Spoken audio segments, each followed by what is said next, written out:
Heavy metal in the 80s was full of amazing and crazy bands. It was the golden age of the genre and the time when rock and roll ruled the earth and fought a holy war against the PMRC and the moral majority. Out of this river of metal bands emerged Wasp, a band that was considered the wildest, craziest, and most extreme. They were part of the Filthy 15, had to be censored, and were even banned in parts of the country. No other band went as far as Wasp when it came to hardcore heavy metal that did not hold back and said whatever it wanted to say.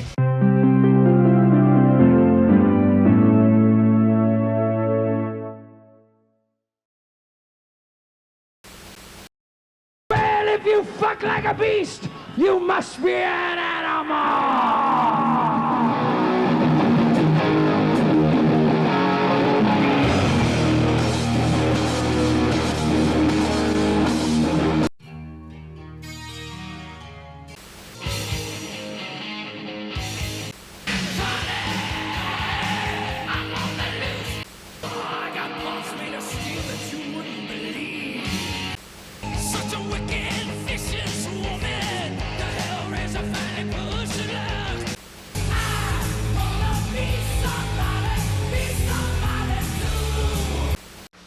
All right, some music news for you tonight. The Last Command, Wasp's new album, has the distinction of being the first record released with a warning label since the record rating campaign began, but none of this controversy has prevented Wasp from making plans for their next tour, which kicks off in late November. One of the best examples of this is their first album, which had a single that was originally intended to be the album's opening track, called Animal, also known as I Fuck Like a Beast. Now, you might not think anything when you're hearing a title like this today, since album titles and song names haven't been offensive for a while. But back then, this was extremely controversial and made plenty of people bitch and moan. It got so bad that they had to drop the single, reserving it only for live shows, because the record label feared that the album could straight up get banned from major retail stores. It also featured Blackie's famous outfit that he used to wear for most of Wasp's 80s run, which had a chainsaw blade stuck to his dick. I want to know how many of you rivet heads come here tonight looking for a little bit of pussy? Well, if you fuck like a beast, you must be an animal!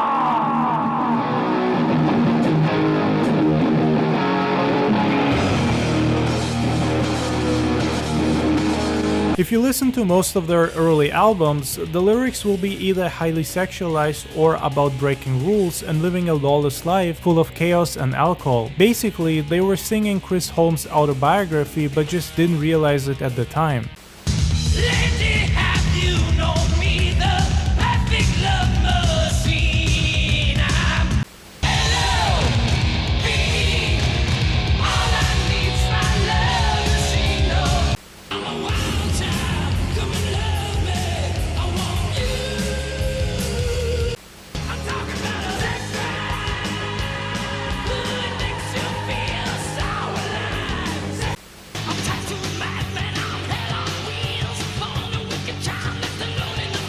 And if you think I'm joking, just watch his scene from The Decline of Western Civilization Part 2, where he's drinking vodka right next to his mother in a swimming pool talking shit. Now, to be fair, most of that interview is fake, as there's no way he could splash vodka over his eyes and not scream in pain, but the look of shame from his mother is as authentic as can be. It's an insane moment, honestly, and just shows how wild heavy metal was in the 80s and how they lost all control.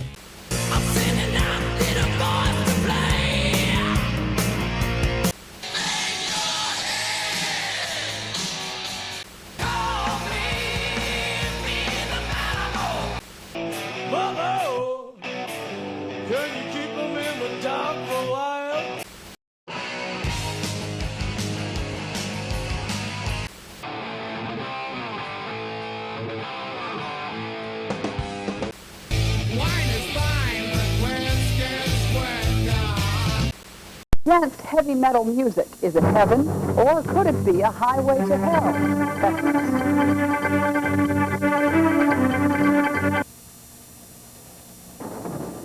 It can be dangerous, even deadly, yet our kids are dying to go to them. Tonight, Lonnie Lardner begins a week-long special report on rock and roll. and it's a killer. Tony, the danger in heavy metal or speed metal music, according to some experts, lies in imitation. When a group sings about death and destruction, some devoted fans may take those themes to heart. The musicians, of course, say it's just entertainment.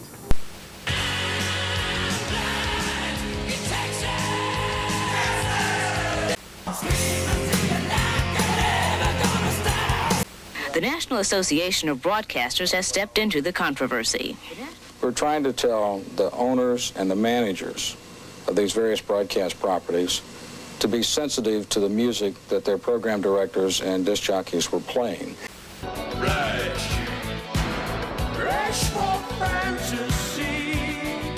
That's one of the reasons why Wasp managed to get such a wild and dangerous reputation, because they were literally marked as a dangerous, demon-worshipping band that was corrupting the souls and minds of children and anyone listening to them.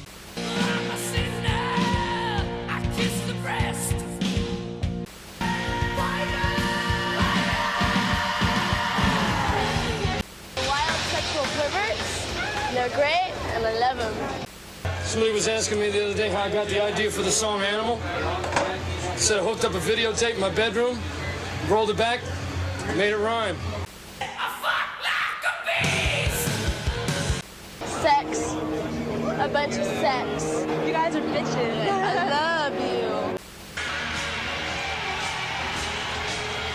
What the moral majority did not realize is that all this talk about Wasp being dangerous only made them more exciting to younger audiences. When the PMRC finally managed to force their parental advisory stickers on records, it didn't have the effect they expected it would. On the contrary, this made certain types of music, metal most of all, more exciting, rebellious, and fun. If you're a teenager or even a grown adult, are you honestly going to buy your music in the safe and censored section, or will you look for the part where they sell the most offensive, hardcore, dirty, and heavy music? I know I'd pick the latter without second thoughts.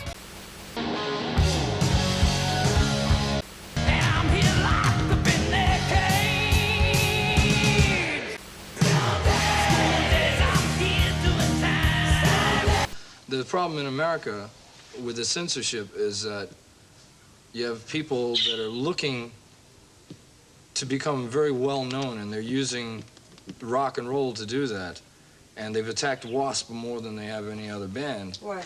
The thing is, they've gone in every major television show in America, every major radio, all the magazines. They walk on TV and they hold up pictures of our album and they go, "Don't buy this album." And in the last 3 months, we've sold 10 times as many records as we did before that. I mean, they want to put an X rating on our album. If I was 15 years old and I walked into a record store, I'd walk in and I'd say, "Where's the X-rated section?" You know, I'm going to make a beeline right for that place I'm going. I don't want to know about anything else. I want to hear about the dirt and all that good stuff. And that's exactly how Wasp ended up making way more money and sales in that period, because they gained a reputation that other bands dreamed of. Of course, it's not like Wasp walked into this situation by accident. They actually were trying and going out of their way to be as offensive and wild as possible. Even their name means we're sexual perverts, which, despite not being openly admitted by Blackie, has always been hinted at whenever he was asked about it. You can tell me. In the beginning, this sounds biblical, don't it? In the beginning, we were looking for a name that was controversial without really being controversial. So that's to say, if you know what the name means, fine. If you don't, that's fine too. The damn bitch is just too bizarre.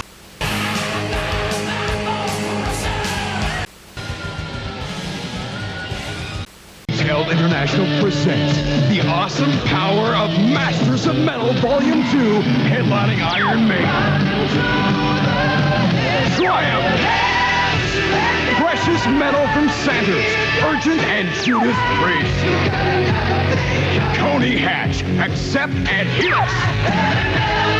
Quiet Riot, Masters of Metal Volume 2, play it real loud. It's in stores now. Having said that, Blackie Lawless was definitely not like a lot of his peers at the time. He clearly had a sense for business and knew exactly what he was doing. In fact, it almost feels like his stage persona is an alter ego that he created because Blackie on stage and in music videos and Blackie in interviews are two different people. The first one is a crazy madman without control, while the second is a well-articulated and intelligent musician. Personally, W.A.S.P was my favorite 80s metal band because of Blackie's voice and the way he used to sing. I mean, a lot of singers, especially within metal, had similar voices back in the 80s, but no one sounded like Blackie, and that's what makes his singing so amazing. He had a style that was different and made you recognize a W.A.S.P song instantly. If I smash the silence, you'll see what fate has done to me. Kiss away the pain and leave me lonely. 'Cause I'm gonna take your love from him and I'll touch your face. You just got to be. I wanna be somebody soon. They fall to the ground like a sweet rain. And I mentioned this because I have seen a lot of people claim that it was Chris Holmes who made the band so great, which I disagree with. Holmes was a great guitar player and he did have a great stage presence that was perfect for W.A.S.P, but it's not like the 80s lacked competent players who could have easily replaced them without harming the sound at all. But you couldn't replace Blackie because his voice is what made W.A.S.P stand out so much. No singer sounded like him. Other bands could do that, as there were a lot of people who sounded like Vince Neil, for example. Blackie Lawless, on the other hand, will always be the heart and soul of W.A.S.P. My life is broke because my dreams were shattered for so very long. Nothing else matters, my name is cool. I'll never know if love's a lie. I'm a rebel in the FTG, and I say only God ever knows. Forever all I want is you here by my side. I'm one restless gypsy, all I need. Kiss away the pain and leave me lonely. Lesbo nymphomaniac, she got a girlfriend that's 17.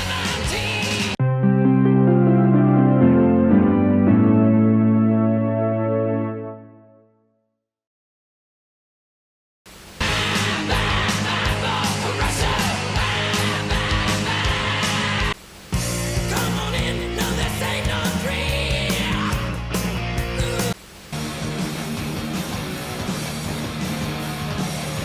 'Cause I'm gonna take your love from him and I'll touch your face. I got pictures of naked ladies and on the beds.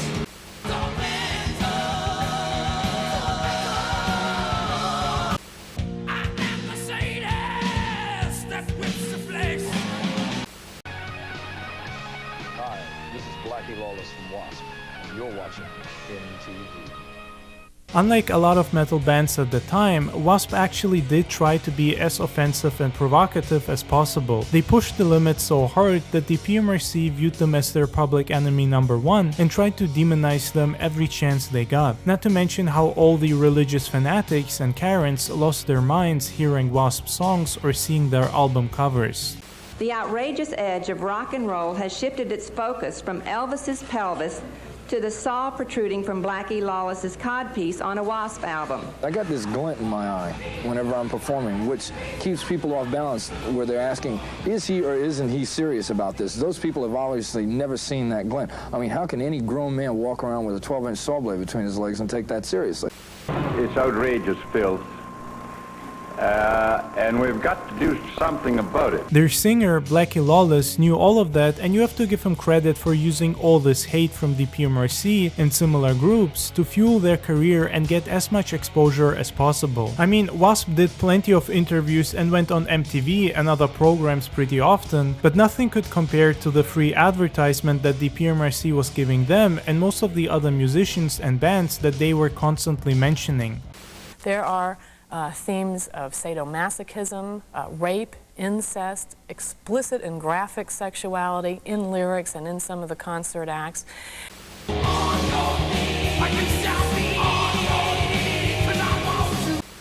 Are we finding rock music the new pornography?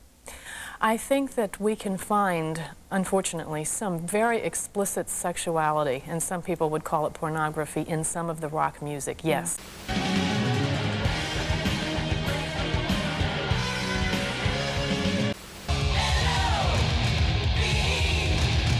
The message that rock stars are singing today is that love equals sex and sex equals love, that love is purely recreational, it's a thing that is fun, there are no commitments, no responsibilities.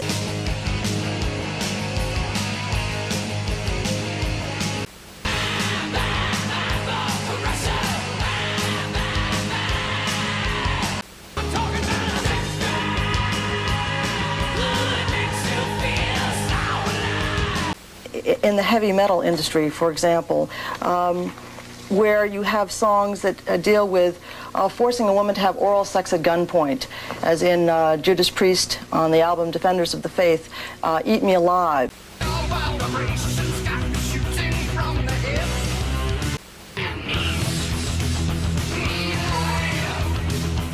That might sound crazy from today's perspective, even mind-blowing, but the moral majority and the PMRC had a lot of influence back in the 80s. Many of their members were either part of the government, Congress, or the Senate. Not to mention a lot of local small-town politicians and officials that literally had the power to, if not outright ban certain types of music, then heavily censor and discriminate against it, forcing record stores to not carry those types of music and musicians. These people were nuts, but because they were so hung up on heavy metal, they kept mentioning and talking about certain artists all the time, often on national TV or magazines that were seen and read by a lot of people.